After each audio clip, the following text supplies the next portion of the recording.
Joining us now is attorney John Pierce, the chairman of the National Constitutional Law Union. He has defended several of the J6 protesters against all these egregious civil liberty violations. Welcome, sir. Thank you so much for joining the program. Hi, Chanel. Thank you so much for having me on tonight.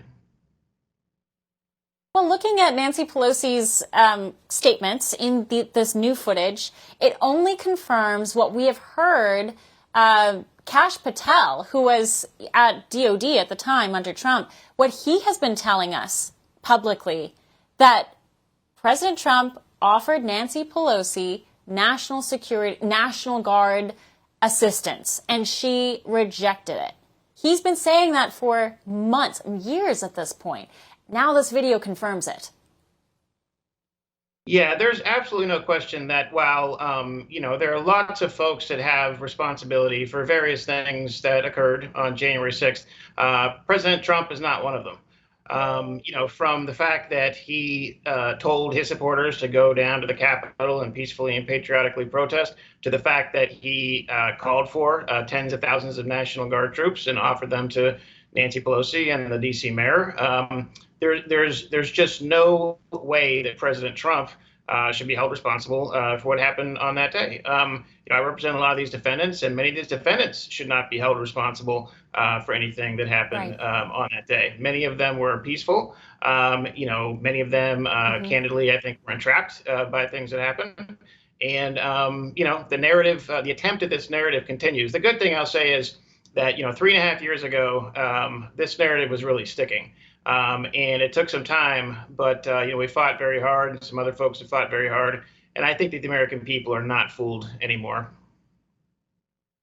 I hope not, but I wonder whether or not Nancy Pelosi's admission of negligence in those tapes, does that change anything for your defendants, for people who are imprisoned right now for having walked onto the Capitol grounds?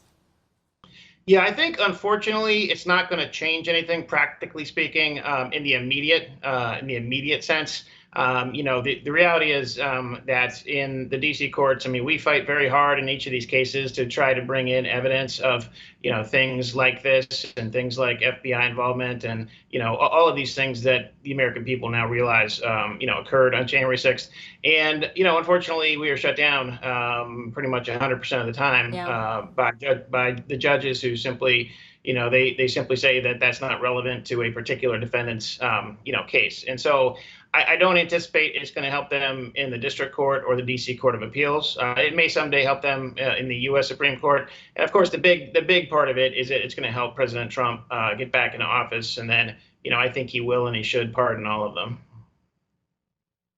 Yeah, I'm in agreement there. And I think what you're essentially saying is that this changes the narrative, but not so much the legal ramifications. And that's no small thing. I know the legal side is very complicated, it's long drawn out, and it's real and serious for these families. But at the same time, the narrative also is something that's often neglected. And glad that this is actually going to help change that. Now, there was also, in relation to the J6 story, there was federal involvement in fanning these flames online.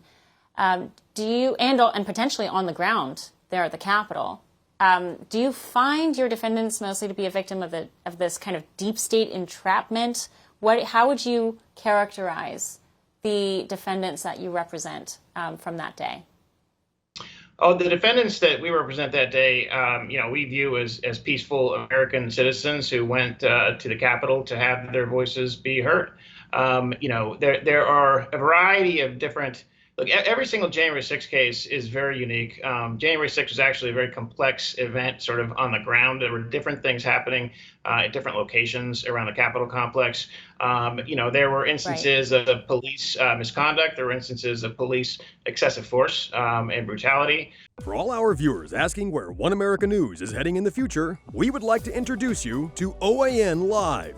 OAN Live is the best way to stay up to date on all of the hard-hitting, straight-shooting, national and international headlines. And the best part is, OAN Live is only $4.99 per month. All the credible, honest, unbiased reporting One America News offers at a fraction of the cost of cable. Just go to OANN.com to easily sign up for OAN Live and stay informed.